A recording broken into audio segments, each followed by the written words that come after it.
Olá, irmãos, graça e paz. Seja bem-vindo a mais uma aula da nossa Escola Bíblica. Eu sou o pastor Wagner Dionísio e esse aqui é o nosso canal de estudo da Igreja do Nazareno, Comunidade Leste. Você é muito bem-vindo aqui. Mais uma semana o Senhor nos deu a oportunidade de podermos estar aqui junto, falando acerca da Palavra de Deus.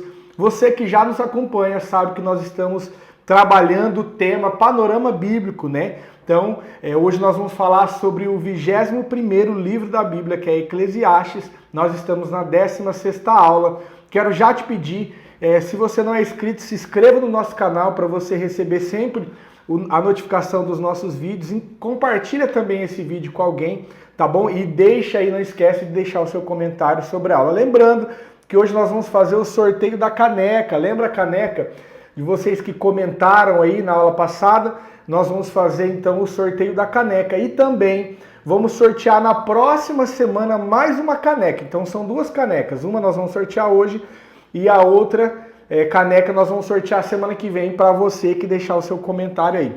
Beleza? Bom, vamos lá então, eu quero poder orar. Feche seus olhos se você pode. Pai, obrigado por essa semana, obrigado pelo amor que o Senhor tem por nós, pela graça que o Senhor tem derramado sobre cada vida, Senhor Pai, que está me acompanhando, cada um dos teus filhos, Pai. O Senhor tem dado o privilégio, a oportunidade de podermos aprender mais acerca do Senhor. Pai, hoje eu quero te fazer um pedido especial nessa aula de hoje, que não seja apenas uma aula de escola bíblica, Senhor, que não seja aprendido aqui apenas conhecimento, mas que também seja descortinado, Senhor Pai, nos nossos olhos, a Tua vontade para a nossa vida. Nós vamos falar de um livro que, no meu ponto de vista, é um livro de extrema importância da Palavra de Deus, que, ao meu ponto de vista, é um livro que trata alguns assuntos tão atuais, algumas indagações nossas que os seres humanos hoje têm, Senhor. Pai, então, em nome de Jesus, que o Teu Espírito Santo possa ser o nosso professor nessa manhã, possa ser aquele quem nos guia, quem nos direciona e quem abre os nossos olhos, em nome de Jesus. Amém? Queridos, nós estamos então hoje vamos aprender sobre o livro de Eclesiastes. Eu quero te pedir muita atenção nessa aula. Eu quero inclusive te pedir para que compartilhe com alguém. Eu tenho certeza que esse estudo vai abrir a mente de algumas pessoas, inclusive pessoas que não são cristãs, pessoas que não professam talvez a mesma fé que nós, mas que talvez tenham indagações acerca da vida. Compartilha, assista a aula e no final, se você achar interessante, compartilha com alguém. Tá bom? Então, o livro de Eclesiastes é o 11º livro da Bíblia, tá? O estilo dele é o estilo poético, né? Um dos 5 livros poéticos aí. E ele também tem como seu autor Salomão, o rei Salomão. Aqui há algumas controvérsias, tá? Porque a palavra não deixa claro, olha, eu sou o escritor Salomão, assim como Paulo, por exemplo, vai se identificar em algumas cartas do Novo Testamento, Paulo, servo de Cristo. Aqui Salomão não deixa explícito que é ele, tá? Então existem várias controvérsias. Alguns teólogos dizem que não é Salomão. Eu acredito ser sim Salomão e inúmeros teólogos também acreditam ser Salomão por conta de algumas evidências encontradas aqui. Quais são elas? Eu quero dar bastante base para você nisso. Eclesiastes capítulo 1, versículo 1 começa assim, ó. Palavras do pregador, filho de Davi, ou seja, descendente de Davi, rei em Jerusalém. Ou seja, nós sabemos que o escritor aqui, então, é um descendente de Davi, e Salomão era filho de Davi. Sabemos que o escritor foi um rei de Jerusalém, um rei de Israel, e sabemos que Salomão foi rei de Israel. Outra evidência é que o autor de Eclesiastes alega ter sido um rei sobre Jerusalém, nós já falamos aqui, mas no versículo 12 diz mais: eu, o pregador, fui rei sobre Israel e em Jerusalém. Outra evidência também é que o autor de Eclesiastes diz ser muito sábio. Isso está lá no capítulo 1, versículo 16. Falei eu com meu coração, olha, eu me engrandeci e me sobrepus em sabedoria a todos os que houve antes de mim em Jerusalém. o meu coração alcançou muita sabedoria e conhecimento, ou seja, era alguém muito sábio. E nós vimos lá em 1 Reis que Salomão pediu sabedoria e ele foi o homem mais sábio de toda a terra, né? Então é outra evidência que seja Salomão o escritor. Outra evidência também, a última aqui para a gente já partir para a aula, o autor de Eclesiastes diz que era muito rico. Capítulo 2, versículo 4 a 9 diz assim, ó: fiz para mim obras magníficas, edifiquei casas, plantei vinhas, fiz hortas e jardins. No versículo 9, no versículo 8 ele vai dizer assim, ó: amontoei prata e ouro e joias, ou seja, era alguém muito rico. E nós sabemos que Salomão também era muito rico. Então, por essas e outras evidências, eu, pastor Wagner, acredito sim que era Salomão, apesar de algumas pessoas acreditar que não. Eu e várias outras acreditam que sim, tá bom? Então nós vamos tratar aqui nessa aula como o escritor sendo Salomão. Se bem que o que mais importa não é quem escreveu, mas o conteúdo do livro, tá? Nos dias de hoje, o que mais importa para nós não é quem escreveu, quem deixou de escrever, mas sim o conteúdo que o livro traz. Mas vamos tratar aqui como Salomão, tá bom? Bom, então vamos lá. Quando nós lemos o livro, os livros de Salomão, que são 3 livros, né? Eclesiastes, que é esse, Provérbios, que nós falamos na semana passada, e Cantares, que nós vamos falar na próxima aula. Eles estão na ordem bíblica, Provérbios, Eclesiastes e Cantares. Porém, na ordem cronológica, né, na ordem de vivência, não foram escritos assim. Então, a impressão que se tem é que Cantares foi um livro, o primeiro livro escrito por Salomão, porque é um livro onde ele está apaixonado, nós vamos aprender semana que vem, mas um livro que ele escreve para uma mulher, um livro que tem palavras românticas. O segundo livro, mais ou menos ali na sua meia-idade, né, dá essa impressão, que é na meia-idade, que ele escreveu Provérbios. Por quê? Porque Provérbios é um legado para a sua posteridade, escritos de sabedoria, né? Então imagina-se que ele é um homem ali, meia-vida, um quarentão, cinquentão, imagina-se, tá? E quando nós lemos Eclesiastes, nós temos a impressão que nós estamos diante de um senhor, de um homem de terceira idade, que já viveu muitas coisas, porque o texto diz, eu já vivi isso, eu já fiz isso. Então dá essa impressão lendo que ele estava na sua velhice, tá? Salomão estava na sua velhice quando ele escreveu Eclesiastes, porque você vai ver que ele já passou por diversas situações da sua vida. Bom, o livro de Eclesiastes é um livro onde o autor mostra estar vivendo uma profunda crise existencial, onde ele não consegue enxergar um sentido para a sua própria vida. Então, se você lê Eclesiastes sem o devido conhecimento, sem o devido entendimento do que está passando lá, você fica um pouco perdido. Por quê? Porque você vai encontrar alguém que foi muito rico, que viveu muitas coisas, que foi muito sábio e vivendo uma crise existencial. Como todos nós, humanos, temos, né? Por que eu nasci? Por que eu estou aqui? Qual que é o sentido da vida? Qual que é o propósito da vida? Por que eu vivo aqui nessa família, nessa congregação? Por que eu estou nesse meio? São perguntas que nós temos há centenas de anos, há milhares de anos, posso dizer eu. São perguntas filosóficas que filósofos tentaram explicar, né? Começaram a se perguntar por que a vida, qual é o sentido da vida? Por que eu estou aqui? Você já teve essa sensação? Você já teve essa pergunta, né, para si mesmo? Por que eu nasci? É lógico que nós vamos ouvir algumas pessoas dizendo: "Ah, você nasceu para adorar a Deus". Beleza, maravilha, nós sabemos que é para isso. Mas quando nós estamos vivendo essas crises existenciais, essa resposta é muito vazia. Ah, eu nasci para adorar a Deus?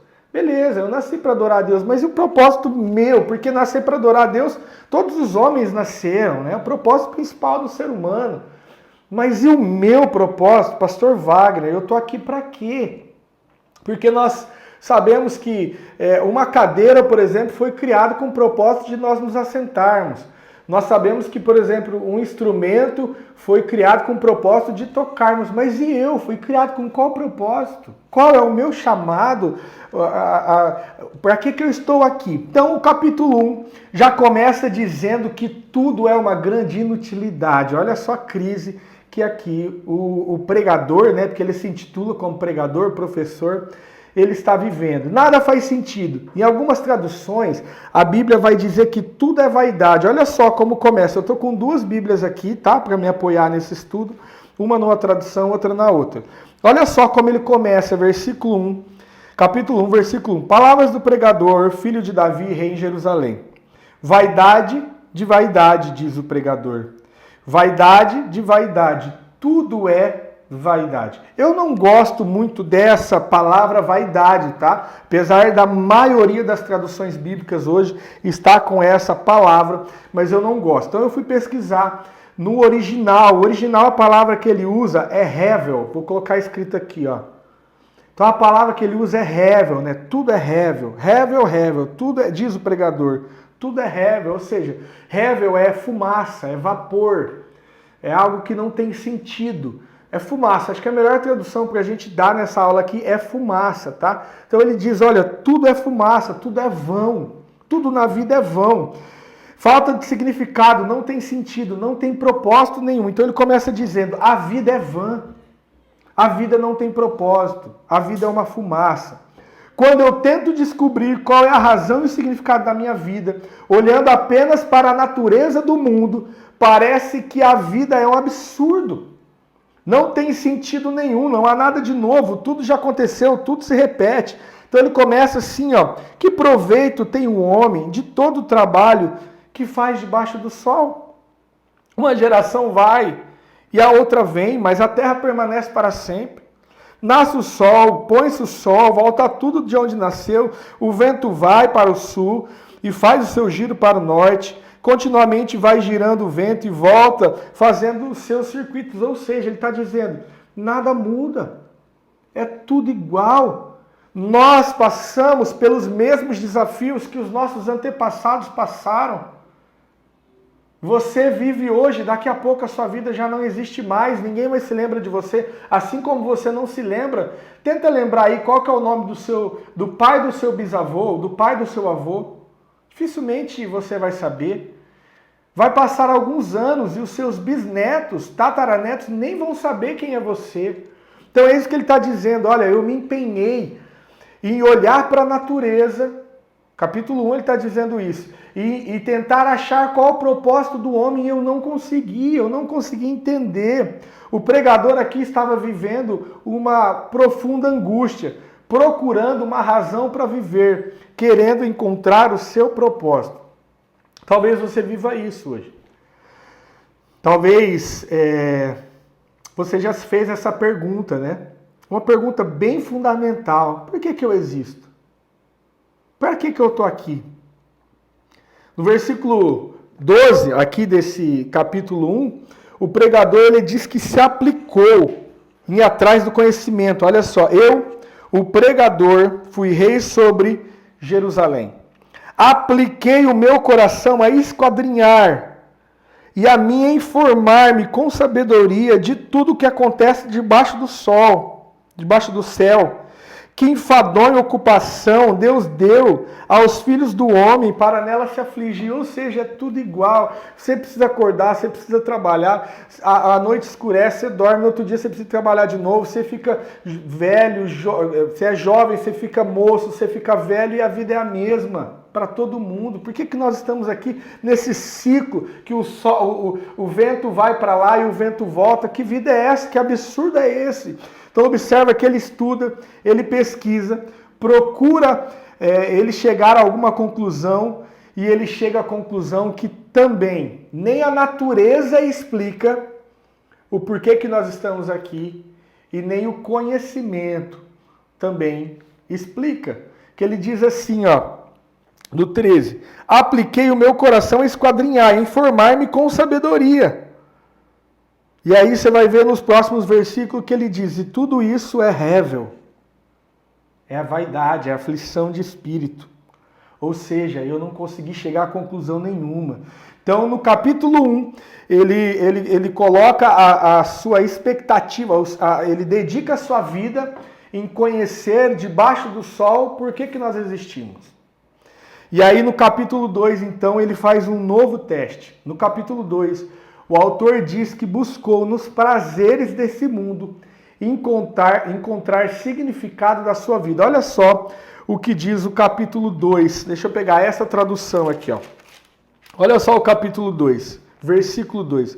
Resolvi no meu coração entregar-me ao vinho, sem deixar-me guiar pela sabedoria, e de me apoderar da loucura, até descobrir o que de bom os filhos dos homens poderiam fazer debaixo do céu, durante os poucos dias da sua vida, ou seja, nossa vida é curta.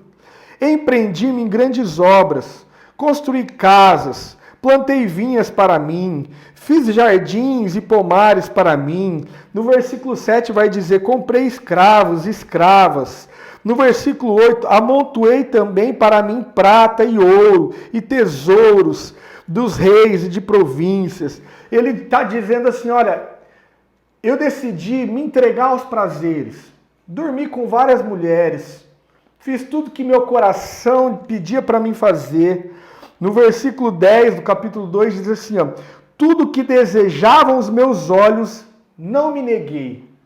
Ou seja, bebi mesmo, fiz tudo que tinha que fazer, me entreguei aos prazeres para tentar descobrir qual que é o motivo de estarmos aqui. Talvez você já viveu isso. Talvez você que está me assistindo já se entregou a essas paixões de hoje, as paixões carnais. Eu vou viver mesmo. Né? Nós vivemos uma sociedade assim, olha, você está com vontade de fazer, fácil, o importante é ser feliz. Olha, vai lá e faz mesmo, o importante é ser você, aceite-se. Né? Nós não vivemos numa sociedade assim hoje, mas isso é antigo. Isso aqui não é nada novo, isso aqui Salomão passou por isso. E ele diz, olha, eu me apliquei em me entregar tudo que eu tive vontade. Tive riquezas, construí palácios, construí casas, tive jardins, tive pomares. Tudo que eu podia fazer debaixo do sol, eu fiz. Bom, mas aí ele também chega à conclusão. Ele diz, olha, que ele comeu, que ele bebeu, que ele festejou, que ele dormiu com várias mulheres, fez o que seu coração mandou, fez tudo aquilo que muitos de nós hoje fazemos, buscamos prazeres e alegria plena, porém, ele também descobriu que tudo é rével, tudo isso é fumaça, tudo isso é vapor. Não há nada e nem ninguém em que botamos a nossa expectativa, seja objeto, seja pessoa ou seja algum prazer, nesse mundo que não vai nos frustrar. Então aqui no capítulo 2, ele está nessa busca, nessa saga incessante de buscar o sentido da vida. Né? Tem um escritor... teólogo e escritor C.S. Lewis, que inclusive escreveu aquele filme conhecido, Crônicas de Nárnia, que ele diz assim, eu escrevi uma frase dele aqui no meu esboço, uma entrevista que ele deu à rádio BBC em Londres. A maioria das pessoas, se de fato aprendesse a olhar dentro do próprio coração, saberia que deseja, e muito intensamente, algo que não pode ser desse mundo. Todo tipo de coisa que possamos imaginar se propõe a dar isso a você, mas nunca cumpre a sua promessa. Ou seja, tudo que nós podemos ver, tudo que nós podemos ter, todos que nós podemos falar, todo prazer que nós podemos empenhar em ter, nada disso vai responder à pergunta que nós temos no nosso íntimo: para que eu nasci? Talvez a viagem, por mais maravilhosa que você seja, por mais bem acompanhado que você, a viagem mais maravilhosa que seja, por mais bem acompanhado que você esteja, por mais lindo que seja o lugar que seus olhos veem, tudo é rével, tudo é fumaça. Aquilo um dia vai acabar. Você vai voltar para sua casa, imagina que você vai para o lugar mais lindo dessa terra, com a companhia mais agradável do mundo. Quando você volta para sua casa, tudo é rével. Tudo é fumaça, tudo é vapor, nada faz sentido. Bom, no capítulo 3, então, vamos lá. Talvez a aula vai passar um pouquinho do tempo hoje, mas vai valer a pena, fique aí. No capítulo 3, então, o autor vai dizer que tudo há um tempo determinado. Capítulo 3, bastante conhecido, ele começa assim, dizendo: tudo tem seu tempo determinado. E há tempo para todo propósito debaixo do sol. Há tempo de nascer, há tempo de morrer. Aí ele vai dizer que há tempo de plantar, há tempo de colher, há tempo de chorar e há tempo de sorrir. E isso para nós hoje que conhecemos Jesus, que temos uma vida plena com o nosso Salvador, de certa forma nos dá uma tranquilidade, porque sabemos que Deus tem o controle de todas as coisas. E se Ele tem o controle de todas as coisas e tudo tem um tempo determinado, isso nos dá uma paz. Mas não era essa paz que estava no coração do escritor. Você percebe ao ler que apesar de para nós esse texto hoje parecer algo positivo, para ele não, para ele no contexto, lembrando que nós estamos lendo Eclesiastes, e o Eclesiastes é um livro escrito sob a perspectiva do autor, não que seja uma doutrina bíblica, mas é os pensamentos do autor naquele momento, tá? Aí então, ele no capítulo 3, ele mostra uma insatisfação por estar preso nesse tempo. Olha, tudo tem um tempo. Então a impressão é que nós somos fantoches dentro de um cenário onde Deus controla tudo. Então ele está dizendo, ele mostra aqui com as palavras dele que ele está meio que insatisfeito, porque nós somos meio que escravos de Deus, entenda isso, é o sentimento do autor aqui. Eu escrevi assim, nós hoje, que já temos um relacionamento com Deus, foi aquilo que falei, e isso é maravilhoso, porque sabemos que Deus é bom e que Deus é amoroso. E se Deus tem o controle do universo, há um tempo para todas as coisas, isso nos traz paz e contentamento, mas esse não é o sentimento do autor, existe uma angústia nele em saber disso, porque se Deus controla o tempo e eu estou preso nele, isso me faz escravo de Deus. Há um anseio no coração do homem, um anseio pela eternidade, um anseio em sair dessa prisão do tempo. Ele demonstra isso também no capítulo 3. Ele chega até a pensar aqui no capítulo 3 que não há diferença entre nós e os animais. Olha só, capítulo 3, deixa eu achar o versículo aqui. Que ele diz assim, ó. Capítulo 3. Olha, porque o que acontece aos filhos, versículo 19, aos filhos do homem, isso mesmo também acontece aos animais, a mesma coisa lhe acontece, como morre um, assim morre o outro. Todos têm o mesmo fôlego e nenhuma vantagem tem os homens sobre os animais, tudo é rével, tudo é vaidade, ou seja, ele chega a nos comparar aos animais, olha, assim como os animais vão morrer, os homens também vão, e aí? Então observa a insatisfação que ele está aqui na procura, nessa saga de procurar o porquê da sua existência. No capítulo 4 continua essa insatisfação. Ele vai falar sobre a injustiça do mundo. No capítulo 4 ele vai falar sobre a maldade dos homens, sobre a opressão que uns exercem sobre o outro, que os ricos exercem sobre o pobre. Ele vai falar também sobre, ele demonstra, né, não fala explicitamente, mas ele demonstra uma insatisfação com a política, com aquilo que rege o mundo, porque, mas eu sou de esquerda, e nós colocamos às vezes a nossa expectativa, né, na política, eu sou de esquerda, e é a esquerda que vai resolver o problema do mundo, eu sou de direita, e o pensamento de direita que vai resolver o problema do mundo. Então ele começa a mostrar essa insatisfação, o pobre sempre pobre, o rico sempre rico. Ele diz também que todo trabalho e todo cuidado em obras, ou seja, eu trabalho, eu construo um patrimônio, construo obra, mas isso não resolve de nada, porque isso só gera inveja no meu próximo. Olha só a insatisfação dele. Como Deus pode permitir isso? Se existe tanto sofrimento no mundo, a vida não tem sentido. Se questiona disso também. Aí ele fala que é melhor se relacionar. Aí chega um momento, olha só, chega um momento, capítulo 4, que ele fala assim, melhor então é se relacionar. Então melhor é você achar um companheiro, ou ter relacionamento, uma companheira. Por quê? Porque o cordão de 3 dobras não quebra facilmente. Né? Porque se um cair, o outro levanta. Mas o problema é que quando nós colocamos a nossa expectativa também em pessoas, essas pessoas não conseguem suprir as nossas expectativas. Nós vamos nos frustrar da mesma maneira. Porque não há ninguém no mundo capaz de carregar o peso de te fazer feliz. Não há um ser humano no mundo. Então aqui ele vai falar que também os relacionamentos é rével. É fumaça. Nada disso consegue suprir o meu desejo de existência, o meu desejo de resposta. Bom, no capítulo 5 e 6, ele começa falando sobre a religiosidade. Ele critica os religiosos que têm uma formalidade que não convence, pessoas que têm uma aparência de piedade, mas que na verdade a vida delas não são transformadoras. Nós corremos um risco hoje em busca, né? Muitas vezes nós fazemos da religiosidade o nosso Deus. Pessoas que não conseguem explicar, não conseguem uma resposta dentro de si, o porquê nasceram, qual o seu propósito. tentam buscar na religiosidade o seu Deus e criam falsos deuses. Ah, porque eu vou na igreja tantas vezes por semana. Ah, porque eu sou piedoso. Ah, porque eu sou fiel nos dízimos, na oferta. Eu cuido da causa do órfão, da viúva. Eu sou alguém que aplica o meu coração na igreja. Eu sirvo as pessoas, mas talvez isso tenha te afastado do real sentido da vida. Não estou falando que você não deve servir, nós devemos buscar servir. Mas isso não é tudo, ainda não é a explicação para a tua vida.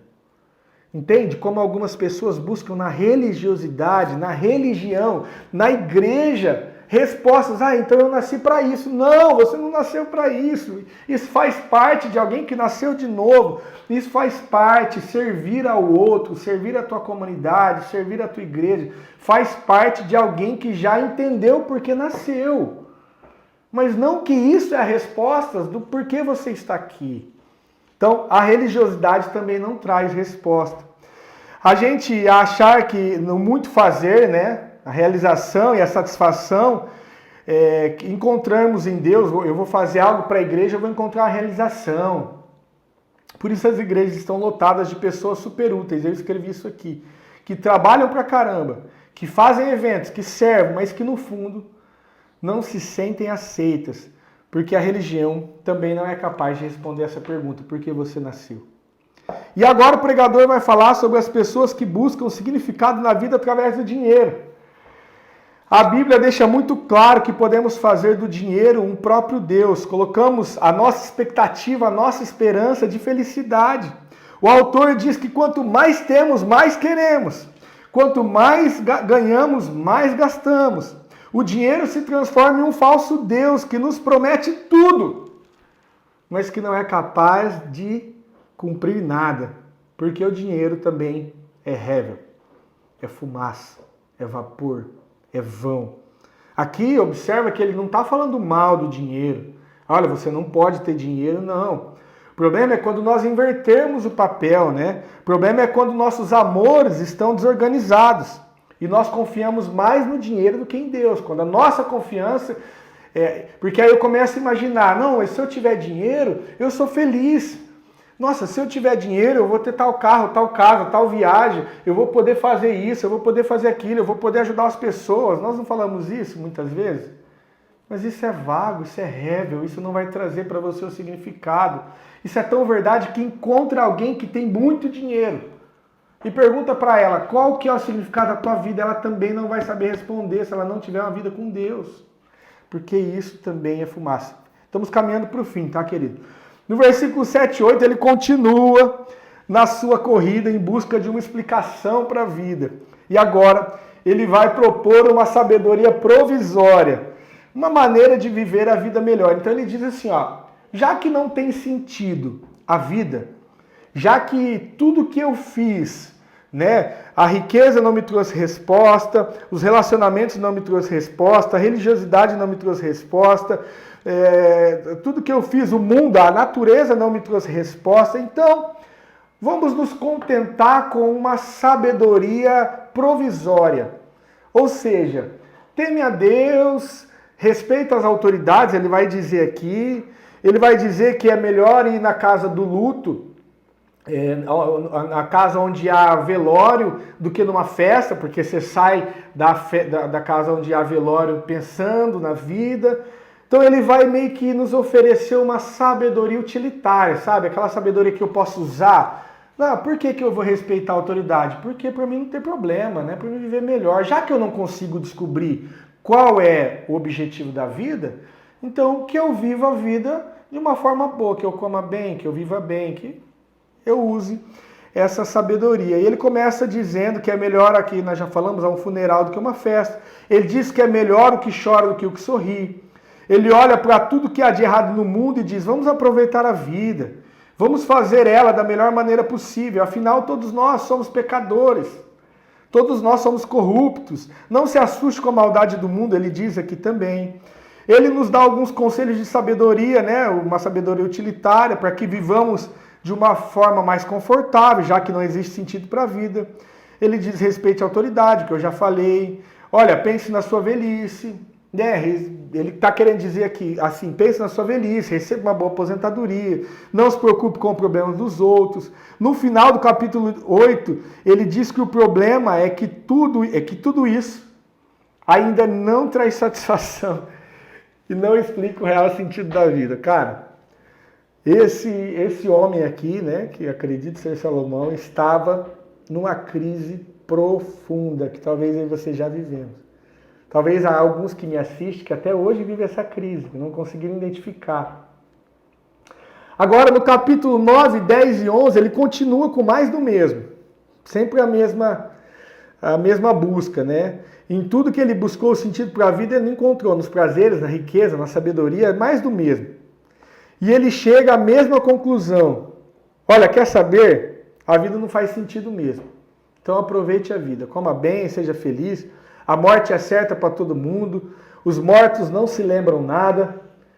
Lembrando que aqui nós estamos olhando o livro de Eclesiastes com a perspectiva do autor, tá, queridos? Não é uma doutrina bíblica. Ele está olhando para tudo que tem debaixo do céu. Observa que ele não olha a vida como uma perspectiva de vida eterna. Ele olha a vida como só o hoje. O agora, o que eu vejo, o que eu sinto. Né? Ele está olhando dessa forma.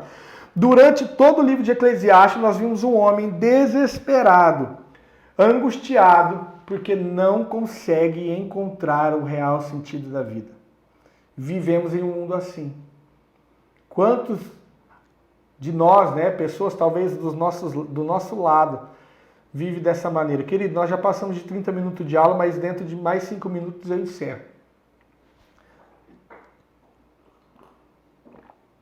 Quantos de nós vivemos assim? Durante todo o livro aqui, Salomão, né, o autor, ele nos aconselha a temer a Deus para que vivamos bem. Mas observa que é um temor racional, é um temor interesseiro. É apenas obedecer a Deus para se dar bem. Tipo, ó, teme a Deus, obedece a Deus para se dar bem. É meio que aquela pessoa que vai de domingo na igreja para ter uma semana abençoada, sabe? Tipo, eu vou domingo na igreja porque eu quero ter uma semana abençoada. Finalmente, no capítulo 12, o último capítulo de Eclesiastes, nós chegamos à conclusão do pregador, do escritor. E ele diz assim, resumo da matéria.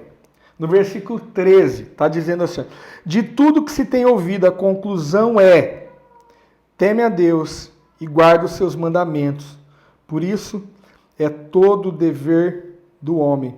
Porque Deus há de trazer juízo a toda obra, inclusive tudo que está encoberto, quer seja bom, quer seja mal. E aí talvez você está aí ansioso, né, pelo fim, pela conclusão dessa aula, falando, pastor, mas tudo bem, mas ele termina Eclesiastes sem descobrir qual é o propósito. Ele diz, né, o final de tudo isso, o resumo é, teme a Deus, sirva a Deus. Mas e aí, o meu propósito? Eu nasci para quê? Querido, eu amo o Antigo Testamento, eu amo a Bíblia toda, mas o Antigo Testamento eu amo as Escrituras, por quê? Porque em toda ela aponta para a necessidade de um Salvador. A Bíblia, no Antigo Testamento, todos os textos, texto após texto, aponta para que eu e você necessitamos de um Salvador, e esse Salvador é Jesus Cristo. Observa que nem o sábio, nem alguém que era muito sábio, que era muito rico, que era muito entendido, que viveu tudo, que se entregou aos prazeres, era completo, sem um Deus que é o nosso Salvador. E Deus, ele vai concluir a obra do Evangelho no nascimento de Jesus e na morte de Jesus, na remissão de Jesus na cruz. A palavra diz que o véu do templo se rasgou e hoje eu e você podemos chegar diante de Deus, de Jesus, e ter acesso à presença de Deus. Somente na presença de Deus nós encontramos sentido para a nossa vida. Observa que o livro de Eclesiastes, ele mostra um homem que aparentemente tinha sim temor a Deus, mas era um temor meio que vazio. Ele não tinha um relacionamento íntimo, como nós lemos lá em Jó. Lembra que Jó era reto, íntegro, que se desviava do mal? Mas chega um momento que ele fala, olha, eu te conhecia de ouvir falar, mas hoje os meus olhos te veem. Hoje eu te conheço, Senhor. Você só vai conseguir encontrar sentido para a sua vida o dia que você entender que Jesus é o teu Salvador, que você é imagem e semelhança de Deus. Isso você só reconhece através de Jesus. Há uma necessidade na humanidade. Há uma necessidade em mim e você, dentro do nosso coração. Por mais que tentamos encher com dinheiro, com viagens, com coisas, com relacionamentos, com prazeres, há uma necessidade de Jesus, de Deus, de intimidade com Ele.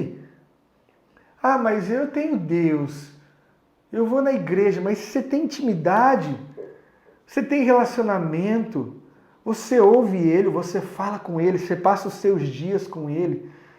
Só assim você vai descobrir qual é o sentido da sua vida.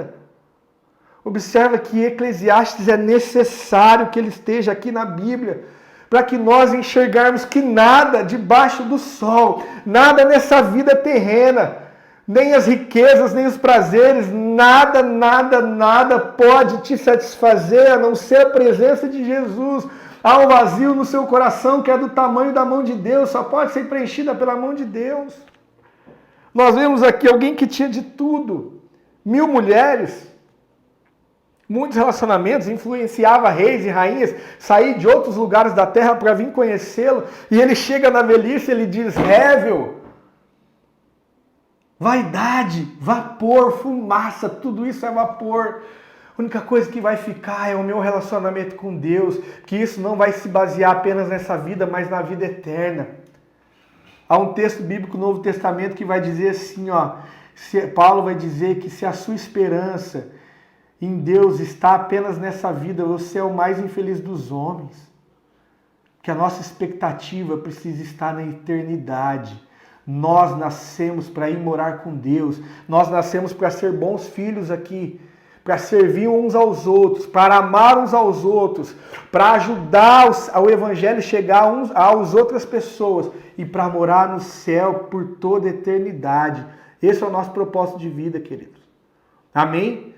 Que você possa entender isso de uma vez por todas e acabar na sua mente com essa pergunta, essa negação que te assola, perguntando por que eu nasci. Descubra isso quando você descobre isso quando você encontra a presença do Senhor. Quando você pode se deleitar, se alegrar na presença dele, chorar na presença de Deus. Amém, queridos? Nós vamos fazer agora, rapidão, o sorteio da nossa caneca, tá bom? A aula ficou um pouquinho maior, mas eu tenho certeza que o Espírito Santo falou com você. E eu quero te pedir, compartilhe essa aula com alguém que está aí vivendo, talvez sem saber, né, buscando a felicidade em algumas coisas, e ela não vai encontrar. Porque a verdadeira felicidade eu só encontro na presença de Deus. Amém? Através de Jesus Cristo. Bom, então eu coloquei aqui, acredito que dá para vocês ver. Isso aqui é um site que vai fazer o sorteio, tá? Então eu coloquei o vídeo aqui, né, o link do vídeo. Carregar comentários. Está carregando os comentários do vídeo. Bom, então ele já identificou o vídeo aqui. Foram 42 comentários, tá vendo? 42 comentários, está aqui todos os comentários. Marco Rosa, Carolina Gasparini, Mônica Polotto, enfim.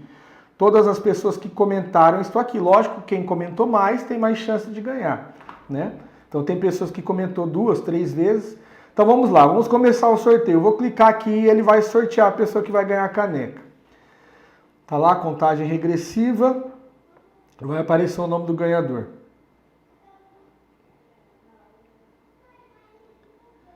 Bom, a pastora Márcia.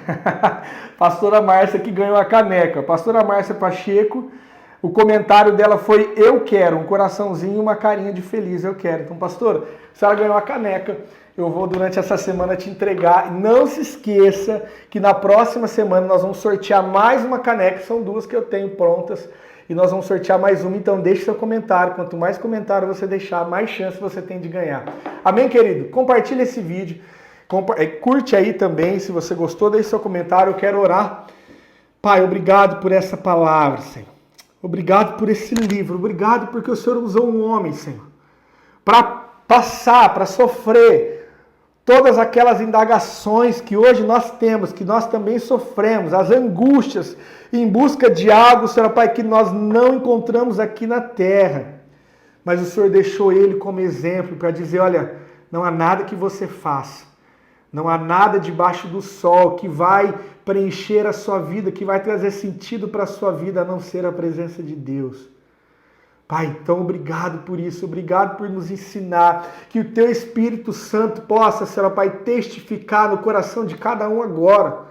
Que não seja apenas as minhas palavras, mas seja o agir do Teu Espírito na vida de cada um que me ouve, Senhor Pai, trazendo essa revelação que só o Senhor pode dar, que a nossa expectativa só pode ser encontrada na pessoa de Jesus Cristo, através do relacionamento com o Senhor. Pai, em nome de Jesus, nos dá uma semana abençoada, que nós possamos, na próxima semana, estar de novo aqui, aprendendo mais acerca da Tua Palavra. Queridos, não se esqueça que a partir de 1 de agosto nós vamos começar a nossa série de provérbios às 6h30 da manhã, cada dia com um pastor diferente, lá no Instagram da igreja. Eu vou deixar o Instagram aqui para você seguir, o @ da igreja aqui. Então, a partir das 6h30 da manhã, 1 de agosto, nós vamos começar a série de mensagens, de devocionais, que vai chamar Manhãs de Sabedoria, tá bom? Manhãs de Sabedoria, às 6h30, a partir de 1 de agosto. Fique com Deus, Deus abençoe a sua vida. Até a próxima aula.